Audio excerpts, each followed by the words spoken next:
अस्सलाम वालेकुम। आज की वीडियो में हमारा क्वेश्चन है what is meant by national income, how it can be measured. तो इसमें इस क्वेश्चन में बेसिकली हम इसके मेजरमेंट के मेथड को डिस्कस करेंगे कि वो कौन कौन से कौमी आमदनी की पैमाइश के तरीके हैं जिससे हम लोग कौमी आमदनी की पैमाइश कर सकते हैं। और इससे पहले हम क्वेश्चन में इंट्रोडक्शन लिखेंगे। इंट्रोडक्शन में हम लोग नेशनल इनकम से रिलेटेड लिखेंगे कि नेशनल इनकम क्या है। उसके बाद हम डेफिनेशन लिखेंगे। तो इसमें जो मैंने इंट्रोडक्शन में लिखा है कि individual of a country produce a certain amount of goods and service which are known as national income. एक मुल्क में जो एक मखसूस अमाउंट अशिया खिदमात की एक साल के अंदर प्रोड्यूस होती है उसे हम लोग कौमी आमदनी कहते हैं। तो फिर हमने बताना है कि गुड्स क्या हैं और सर्विसेज क्या हैं। तो goods means production of agriculture crops, manufactured item, mineral, forest, live stock etcetera. Means कि हमारा ज़रूरी शोबा है उससे रिलेटेड चीज़ें, या फिर हमारे इंडस्ट्रियल से रिलेटेड चीज़ें हैं, या जंगलात से रिलेटेड हैं, या मवेशियों से रिलेटेड है। तो ये सारी चीज़ें हमारी प्रोडक्शन से रिलेटेड हैं। और अगर हम लोग सर्विसेज की बात करें, खिदमात की बात करें, तो वो इंस्टीट्यूशंस हैं जो खिदमात सर अंजाम देते हैं। बिज़नेस हैं, बैंक हैं, इंश्योरेंस कंपनीज़ हैं, ट्रांसपोर्टेशन कंपनी है, कम्युनिकेशन कंपनी है। तो इस तरह जो individual do not produce goods but provide service are also included national income. के जो लोग इनफरादी तौर पे चीज़ें तो नहीं बना रहे लेकिन वो खिदमात सर अंजाम दे रहे हैं, तो उसको भी हम लोग इसमें सर्विस में शामिल करते हैं। जैसे टीचर्स हैं, डॉक्टर हैं, लॉयर हैं। तो ये हमने नेशनल इनकम का इंट्रोडक्शन दिया। उसके बाद इसकी डेफिनेशन दी है। फिशर की मैंने डेफिनेशन यहाँ पे लिखी है। आपको एक कंप्लीट क्वेश्चन बना के इसलिए बताती हूँ ताकि आपको पेपर में प्रॉब्लम ना हो कि आपने कंप्लीट क्वेश्चन कैसे अटैम्प्ट करना है। तो बेसिकली हमारा क्वेश्चन जो स्टार्ट होता है वो यहाँ से methods of measurement of national income से होता है। हमारे पास 3 मेथड हैं। जो पहला मेथड है हमारे पास वो कौन सा है, प्रोडक्ट मेथड, जिसे हम लोग मार्केट प्राइस पे देखते हैं, बाज़ारी कीमतों के लिहाज से देखते हैं। दूसरा हमारा है इनकम मेथड, जो आमदनियों का मजमूआ जिसे हम लोग आमिलीन के मावज़ों के मजमू के लिहाज से चेक करते हैं। फिर हमारे पास एक्सपेंडिचर मेथड है जिसे हम लोग कुल खर्च का तरीका बोलते हैं। तो इसमें सबसे पहले हम जिसको एक्सप्लेन करेंगे वो है प्रोडक्ट मेथड। तो प्रोडक्ट मेथड क्या होता है, इसे भी जो मार्शल है उसके अकॉर्डिंग हमने देखा था कि जो नेशनल इनकम है हमारे पास वो aggregate of goods and services है which is produced by utilizing the natural resources and capital in a country in a year. के जो एक मुल्क में एक साल के अंदर अंदर हम लोग जो चीज़ें अशिया खिदमात जो हैं वो प्रोड्यूस करते हैं। कौमी आमदनी से मुराद वो अशिया खिदमात का मजमूआ जो किसी मुल्क में अपने मौजूदा वसाइल को बरोकार लाते हुए उसे इस्तेमाल करते हुए हम लोग एक अरसे में पैदा करते हैं। बस अगर किसी मुल्क की साल भर की अशिया खिदमात की मालियत को जमा कर लें तो हमें इस मुल्क की कौमी आमदनी मालूम हो जाती है। जैसे क्योंकि यहाँ पे बात हो रही है प्रोडक्ट मेथड यानी पैदावार का मजमूआ, और हमने इसे किस पॉइंट ऑफ व्यू से देखना है, एट मार्केट प्राइस यानी कि उसकी बाज़ारी कीमत के लिहाज से।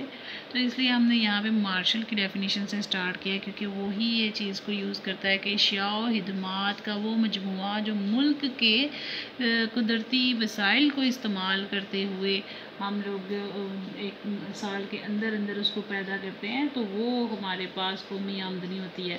अब एक साल के अंदर अंदर कौन सी चीज़ें पैदा होती हैं, हमें किस किस सेक्टर से हमें मिलती हैं हम लोगों को। जैसे एग्रीकल्चर सेक्टर की बात करें तो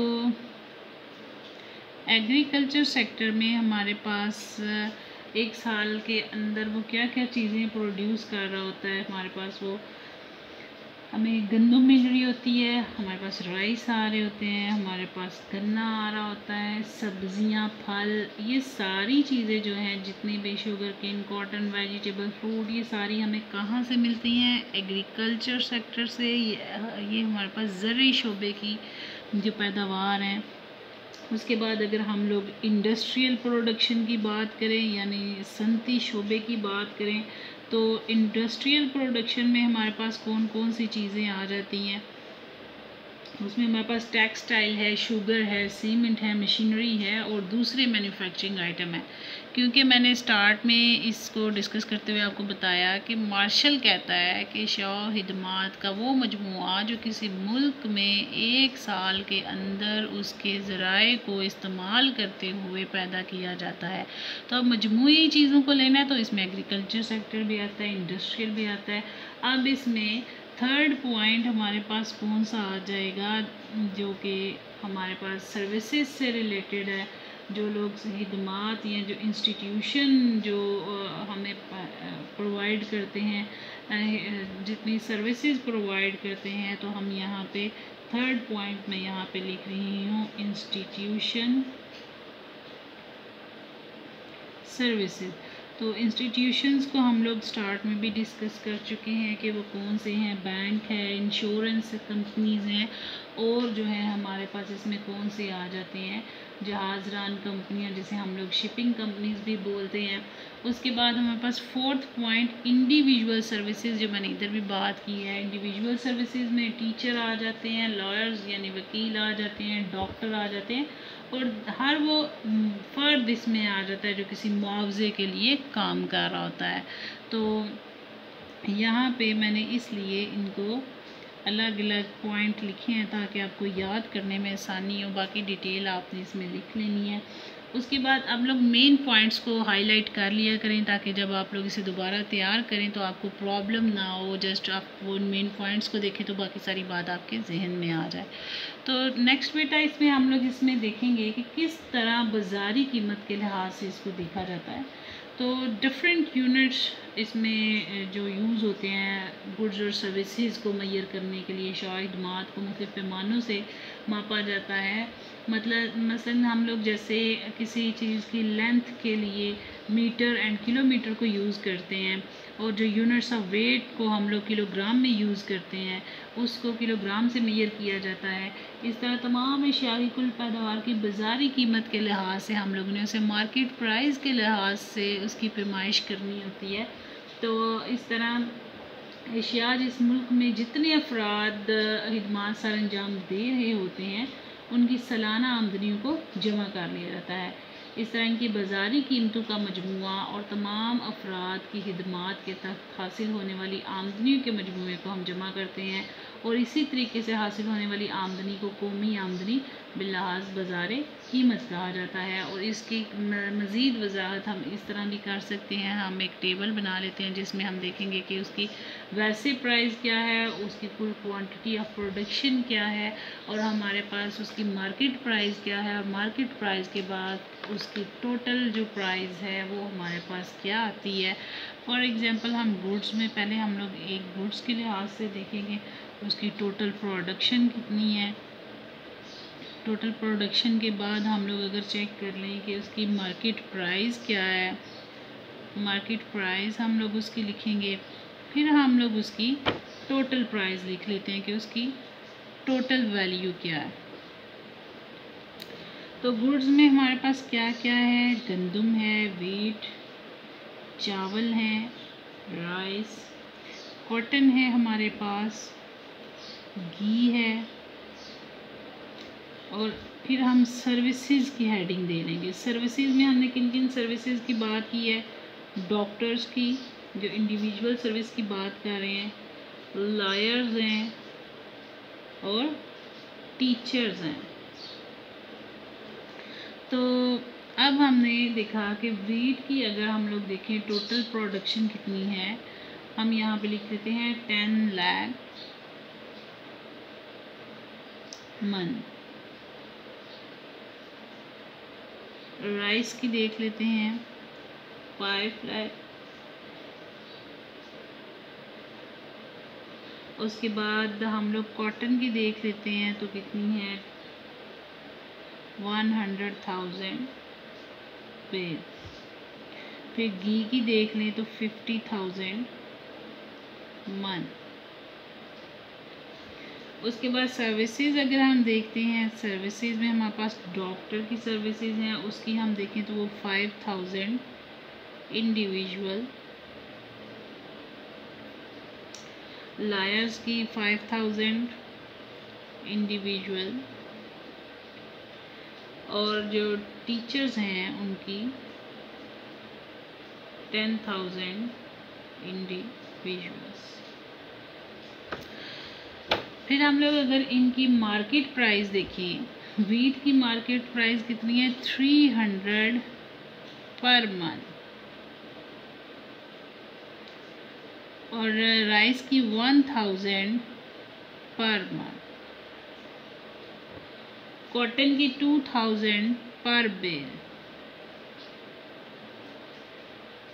और घी की हमारे पास 1000 पर मंथ।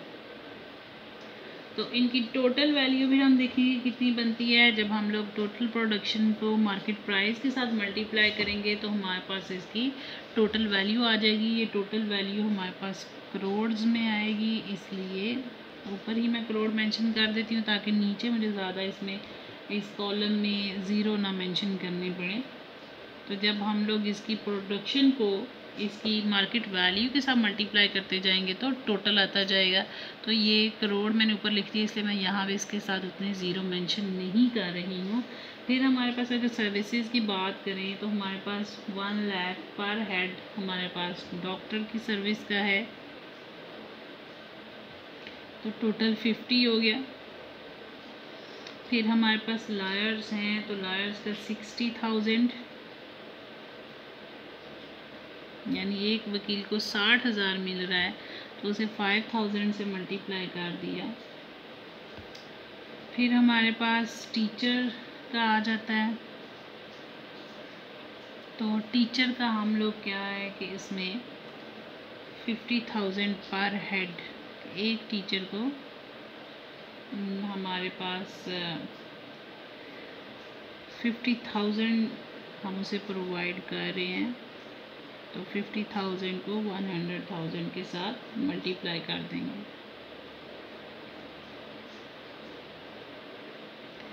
फिर हमने अब इसको टोटल चेक करने के लिए टोटल वैल्यू कितनी है इन सब को ऐड कर लेंगे, तो ये हमारे पास इसकी टोटल वैल्यू आ जाएगी। और इससे हमें पता चलेगा कि हमारी प्रोडक्शन मेथड के अकॉर्डिंग हमारी टोटल वैल्यू इसकी क्या है। उसके बाद हम लोगों ने क्या करना है कि हमने इसमें देखना है कि कौन सी प्रिकॉशंस हैं जिनको हम लोग यूज़ करते हुए डबल काउंटिंग और बहुत सी प्रॉब्लम से बच सकते हैं। जैसे हमारे पास डबल काउंटिंग हो जाती है, या फिर हमारे पास हम जो अपनी तफरीह के लिए चीज़ें यूज़ करते हैं हम उनको अंदर इस्तेमाल कर देते हैं, मतलब हम सही इनकम कैलकुलेट नहीं कर सकते। वो कौन सी प्रॉब्लम्स हैं उनको हम लोग डिस्कस करेंगे कि प्रोडक्ट मेथड में वो कौन सी प्रॉब्लम्स आ जाती हैं जिनको हम लोग इग्नोर कर दें तो हमारी सही इनकम कैलकुलेट नहीं हो सकती है। तो प्रॉब्लम्स में आप इन्हें प्रॉब्लम भी हैं तो इनकी प्रिकॉशंस क्या होंगी, आप किस तरह एहतियात कर सकते हो कि आप लोग इनसे बच सको। तो प्रिकॉशंस में सबसे पहले जो हमारे पास आएगी वो कौन सी है? प्रॉब्लम ऑफ डबल काउंटिंग या फिर danger of double counting.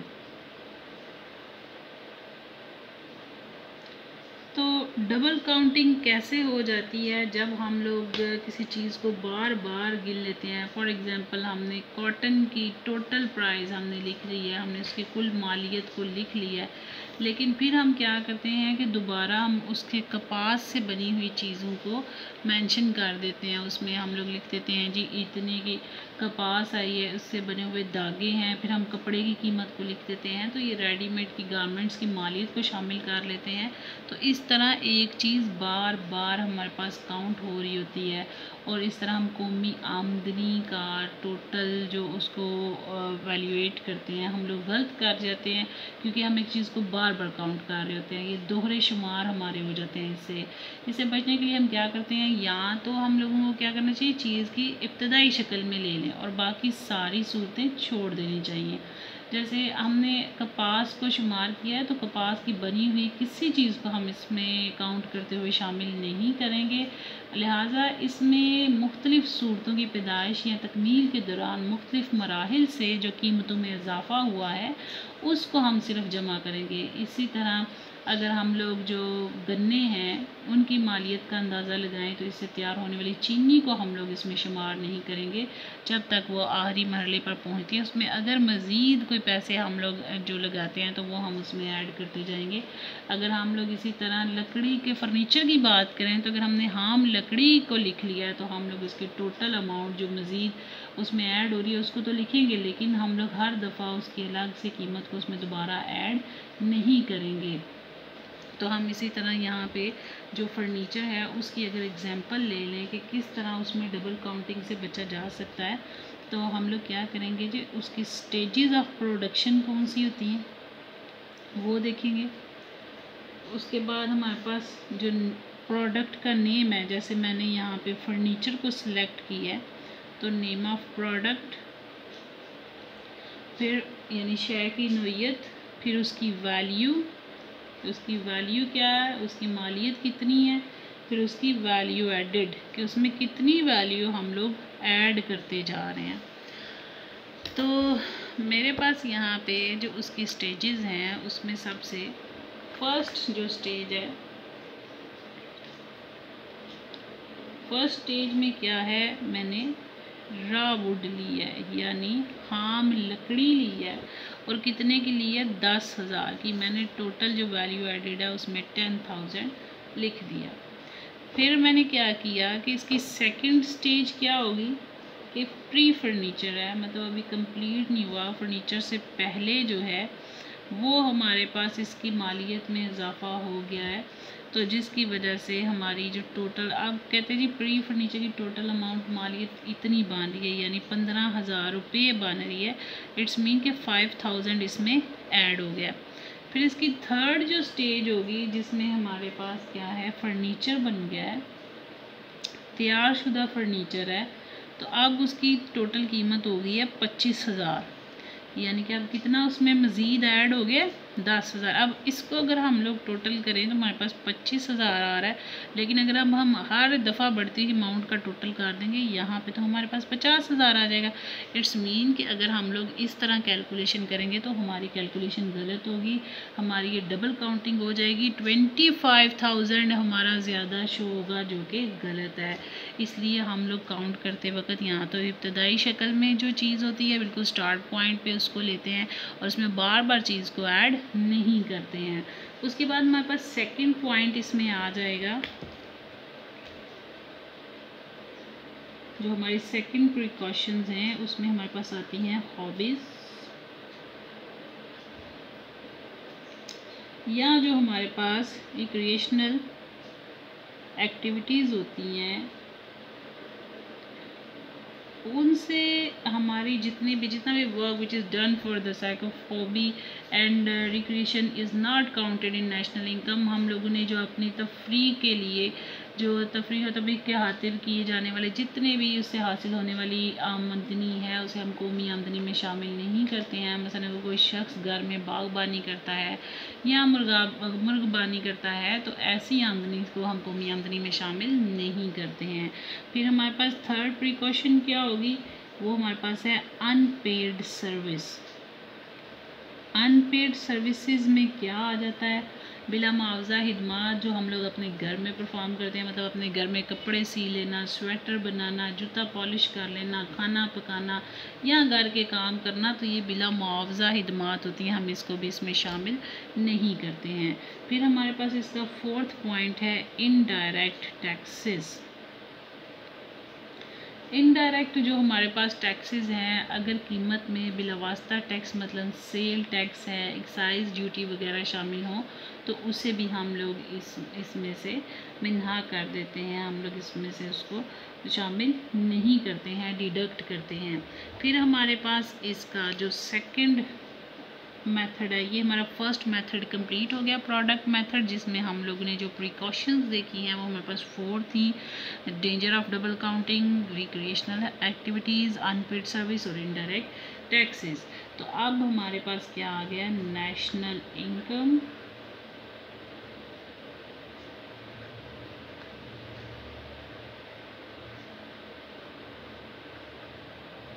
Eight factor cost. Factors cost क्या है, जो हमारा इनकम मेथड है,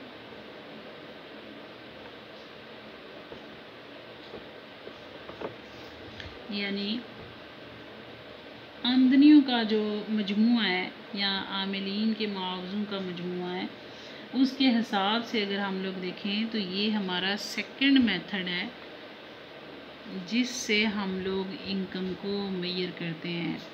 ये हमारी हेडिंग है मेन, इसमें हम डबल लाइन लगाएंगे। तो सेकंड मेथड में जो कौमी आमदनी की पैमाइश का ये तरीका है कि कौमी आमदनी पूरी कौम की आमदनी है, इसमें हम कहते हैं पूरी कौम की आमदनी होती है। अगर हम सब अफराद की आमदनी को जमा कर लें तो कौमी आमदनी मालूम हो जाती है। वही बात जो हमने पहले की, उसमें हम खिदमात की बात भी कर रहे हैं, प्रोडक्शन की बात भी कर रहे हैं। यहाँ पर हम क्या बात कर रहे हैं कि आमदनी को, सब अफराद की आमदनी को जमा कर लें तो कौमी आमदनी मालूम हो जाती है। अगर कौमी आमदनी को 4 आमिलीन पैदाइश, जो आपके 4 फैक्टर ऑफ प्रोडक्शंस हैं आपके, अगर उनको हम लोग देखें, जैसे ज़मीन, मेहनत, सरमाया और तंजीम यानी कैपिटल एंड ऑर्गेनाइजेशंस हैं, दे रिसीव देयर रिवार्ड्स, वो अपने जो मुआवजे रिसीव करते हैं अपने काम करने के बदले में, रेंट की फॉर्म में, वेजेस की फॉर्म में, इंटरेस्ट एंड प्रॉफिट की फॉर्म में। तो इसलिए अगर हम लोग इन सब आमिलीन पैदाइश के मुआवज़ों को जमा कर लें, अगर इनको सम अप कर लें, तो हमारे पास कुल आमदनी मालूम हो जाती है। हम इसको किस तरह, हम आगे इनको डिटेल में किस तरह लेते हैं, हम इनकी डिटेल देख लेंगे, जिसमें हमारे पास कौन कौन से पॉइंट आते हैं। रेंट आ जाएगा। सेकंड हमने किसकी बात की, कौन सा उसका मुआवजा होता है, वेजेस। थर्ड हमने किसकी बात की, इंटरेस्ट। फिर हमने किसकी बात की है, फोर्थ प्रॉफिट की, यानी कि जो हमारे पास इसमें लगान है, रेंट को उर्दू में लगान बोलते हैं। इसमें हकीकी असासों मसलन ज़मीन है, कुदरती एहतियात हैं, मकानों के किराए शामिल होते हैं। मालिकान अपने रिहायशी मकानों के किराए भी मजमर लगान की सूरत में शामिल कर लेते हैं, जबकि अगर वो खुद इसमें वो रह रहे हैं, वो कहते हैं इनमें सारे वो उनको शामिल करते हैं। फिर हमारे पास वेजेस आती हैं, तो उसमें जो तनख्वाहें होती हैं, उजरतें होती हैं, इस मद में सरकारी, नीम सरकारी यानी जो गवर्नमेंट के इंस्टीट्यूट्स होते हैं, और जो हमारे पास जितने भी जो गवर्नमेंट के नहीं हैं, प्राइवेट ऑफिसेस हैं जहाँ पे लोग काम कर रहे हैं, निजी जितने भी निजी दफातर हैं और महकमों में काम करने वाले अफराद के मुआवजे शामिल होते हैं। इसके अलावा हर किस्म के मुलाजिमीन की इसमें वेजेस, सैलरीज, डॉक्टर, वकील और जितने भी लोग खिदमात सर अंजाम दे रहे हैं, उन अफराद के मुआवजे, उनके अलावा दीगर मराहत, अलाउंस और दीगर दूसरी ज़मनी अदायगियाँ, मसलन फलाह व बहबूद के लिए मिलने वाले फ़ंड्स और माशी तहफ़्फ़ुज़ के लिए मिलने वाली रकूम वगैरह शामिल होती हैं। फिर आपके पास आ जाता है इंटरेस्ट, जो कि सूद है। इसमें हुकूमत की जानिब से जारी किए जाने वाले हर किस्म के कर्ज़ों का सूद शामिल है। इसके अलावा मुश्तरका सरमाए की अंजुमनों के बॉन्ड्स हासिल होने वाली सूद और सरमाए को इस्तेमाल में लाने का मुआवजा भी शामिल होता है। और फिर हमारे पास आता है प्रॉफिट यानी मुनाफाजात। इसमें हर किस्म के कारोबार के मुनाफाजात शामिल हैं, चाहे कारोबारी अफराद हो या शराकत की बुनियाद पर हो, मुश्तरका सरमाए की अंजुमन की सूरत में या इमदाद बाहमी के तरीके पर। हर किस्म के कारोबार से हासिल होने वाला मुनाफा इसमें शामिल होता है, यानी आजिर को इसकी खिदमात का जो भी मुआवजा मिलता है वो इसमें शामिल है। तो इसके अकॉर्डिंग हमारे पास जो नेशनल इनकम है, यानी जो हमारी कौमी आमदनी है जिसे हम वाई से रिप्रेजेंट करते हैं, उसमें क्या क्या चीज़ें शामिल होंगी, rent plus wages plus interest plus profit. ठीक है, प्रॉफिट को हम लोग आई से शो करते हैं। तो ये हो गया हमारे पास national income at factor cost. इसमें भी हम लोग प्रिकॉशंस लिखेंगे कि किस तरह हम लोग बच सकते हैं इसमें गलती करने से, कि हम कहीं अपनी नेशनल इनकम को गलत काउंट तो नहीं कर रहे। तो इसमें कौन सी एहतियातें हैं जिसको मद्देनज़र रखते हुए हम लोग इस गलती से बच सकते हैं, वो हमारे पास सबसे पहले आती है ट्रांसफ़र पेमेंट। ट्रांसफ़र पेमेंट्स जो होती हैं, जिन्हें हम लोग इंतकाली अदायगियाँ भी बोलते हैं, इसको कौमी आमदनी में शामिल नहीं करना चाहिए। इंतकाली अदायगियों से मुराद ऐसी रकूमात हैं जो बग़ैर मेहनत के हासिल हो जाती हैं, जैसे ज़कात, हिरात, सदक़ात, वज़ाइफ, पेंशन, तहाइफ, बीवी का जेब खर्च, ये सारी चीज़ें हमारे पास जो है ये ट्रांसफ़र पेमेंट्स में आती हैं। इसको हम लोग नेशनल इनकम में शामिल नहीं करते हैं। सेकंड पॉइंट हमारे पास इसका कौन सा आता है, इल्लीगल रिसीट्स, जो गैर कानूनी हमारे पास वसूलियाँ होती हैं, उसको भी हम लोग शामिल नहीं करेंगे नेशनल इनकम में। किस मेथड में? National income at factor cost में, इनकम मेथड में। यानी इनकम मेथड से ही पता चल रहा है कि जो चीज़ें हमने कमानी है उसको लिखना है, जो हमारी आमदन है उसको लिखना है। जो हमारे पास बग़ैर मेहनत की चीज़ें आई हैं उनको हम शामिल नहीं कर रहे हैं। इल्लीगल रिसीट्स कौन सी होती हैं? गैर कानूनी तरीके से जो हमारे पास आमदनी आती है, जैसे चोरी, चोर बाज़ारी, रिश्वत, स्मगलिंग, डाका जनी वगैरह, ये सब हमारे पास हासिल करदा रकूम ऐसी जो होती हैं उसको हम इसमें शामिल नहीं करते हैं। फिर हमारे पास है एक्सपेंडिचर मेथड। थर्ड मेथड है हमारे पास कुल खर्च का तरीका, और ये हमारा इसका लास्ट मेथड है एक्सपेंडिचर मेथड। ठीक है, कुल खर्च के तरीके में हम देखेंगे कि इसमें हम लोगों ने किस तरह इनकम को कैलकुलेट करना है, किस तरह ये उसका मेथड ऑफ मेजरमेंट है। तो इस तरीके के तहत एक साल के अरसे में पैदा होने वाली शाहिदमात की ख़रीदारी पर होने वाले कुल अखराजात को देखें। एक्सपेंडिचर मेथड यानी खर्च का तरीका, जितने भी अखराजात हैं उनको जमा कर लिया जाता है जिससे हम कौमी पैदावार मालूम होती है। इसमें अगर सरमाए की फ़र्ज यानी कि जो आपके डेप्रिसिएशन अलाउंसेस होते हैं उस पर और एशियाए सर्फ पर लगाए जाने वाले टैक्सों को डिडक्ट कर दिया जाए, तो हुकूमत की जो सब्सिडीज़ की सूरत में दी जाने वाली मराहत हैं उनको जमा कर लें तो हमें खालिस कौमी आमदनी हासिल होती है। यानी हम इसमें खालिस कौमी आमदनी को इस्तेमाल करते हैं, जिसमें हम डेप्रिसिएशन अलाउंसेस को माइनस कर देते हैं, टैक्सेस को माइनस कर देते हैं और हम लोग सब्सिडीज़ को ऐड कर देते हैं। और इस तरह हम लोग खालिस कौमी आमदनी बाहिसाब मसारिफ आमलीन पैदाइश भी कहते हैं। इस तरीके के तहत कौमी आमदनी मालूम करते वक्त दर्ज झैल अखराजात को शामिल किया जाता है। वो कौन कौन से अखराजात हैं जिनको कुल खर्च का तरीक़ाकार में कैलकुलेशन करते वक्त हम लोग उसको शामिल करते हैं।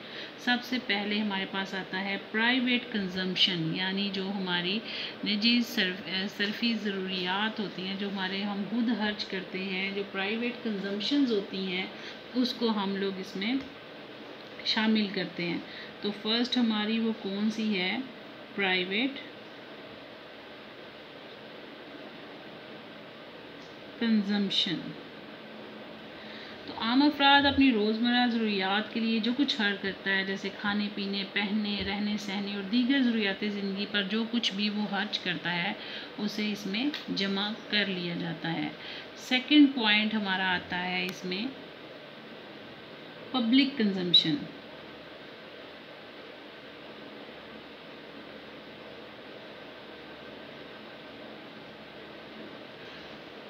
पब्लिक कंजम्पशन में गवर्नमेंट जो है वो डिफेंस पे करती है, खर्च करती है, जनरल एडमिनिस्ट्रेशन पे, एजुकेशन पे, हेल्थ पे, सोशल वेलफेयर पे। पूरे साल में जो भी गवर्नमेंट ने दफा के लिए, मुल्की दफा के लिए खर्च करना है, या फिर लोगों की फलाह व बहबूद के लिए खर्च करना है, या तलीमी मकासद के लिए खर्च करना है, तो इसे भी इसमें जमा कर लिया जाता है। फिर हमारे पास आ जाता है third point private consumption. Private consumption में हमारे पास क्या चीज़ें आ जाती हैं कि जो individual make investment out of their saving in private sector, कि जो भी बंदा आम अफराद जो सरमायाकारी करते हैं, मसलन वो नए कारखाने तहमीर करते हैं, नए मकानात बनाते हैं, कारोबार शुरू करते हैं, तो इन मंसूबों पर खर्च होने वाली रकूम को भी इसमें जमा कर लिया जाता है। फिर हमारे पास 4th पॉइंट आता है पब्लिक इन्वेस्टमेंट। पब्लिक इन्वेस्टमेंट जो हमारे पास सरकारी सरमायाकारी है, हुकूमत भी मुख्तलिफ सरमायाकारी के प्रोग्रामों पर खर्च करती है, मुख्तलिफ मंसूबे बनाए जाते हैं, सरकारी शोबे में कारखाने तमीर किए जाते हैं, नहरें, सड़कें, रेलवे लाइन बिछाई जाती हैं, यानी मशीनों और हामाल की सूरत में भी सरमायाकारी की जाती है।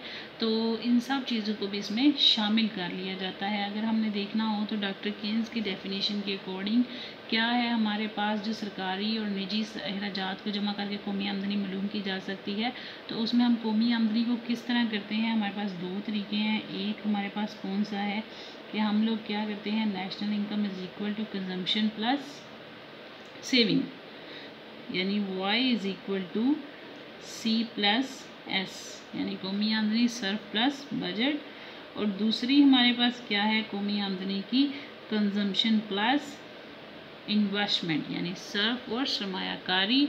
यहाँ पर सर्फ और सरमायाकारी कुल खर्च को जाहिर कर रहा है, यानी कौमी आमदनी हमारे पास किसके इक्वल होगी, कुल खर्च के इक्वल होगी।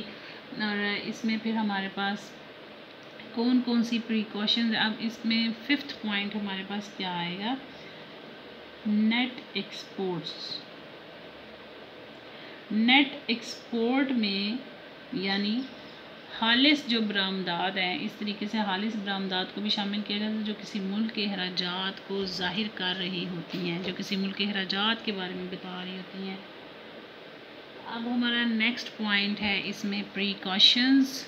प्रिकॉशंस कौन कौन सी हैं, इसमें हम लोगों ने कौन सी एहतियाती तदाबीर को जो है वो देखना है। तो प्रिकॉशंस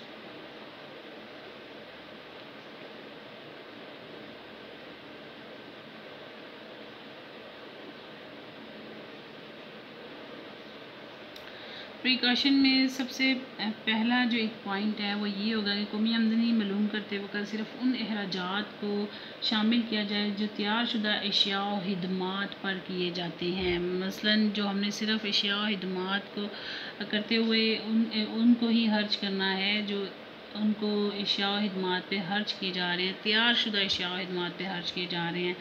तो उसके बाद सेकंड पॉइंट इसका क्या होगा कि इस्तेमाल शुदा अशिया पर अखराजात को इसमें शामिल नहीं, मतलब जो हम इस्तेमाल कर चुके हुए हैं उसको हम दोबारा इसमें काउंट नहीं करेंगे, क्योंकि इस तरह साल की कौमी आमदनी में शुमार हो चुकी होती हैं, पिछले साल लाइक हो चुकी हैं, तो इस साल हम दोबारा नहीं करेंगे जिस साल में वो पैदा की, मतलब कार या पुराना घर वगैरह।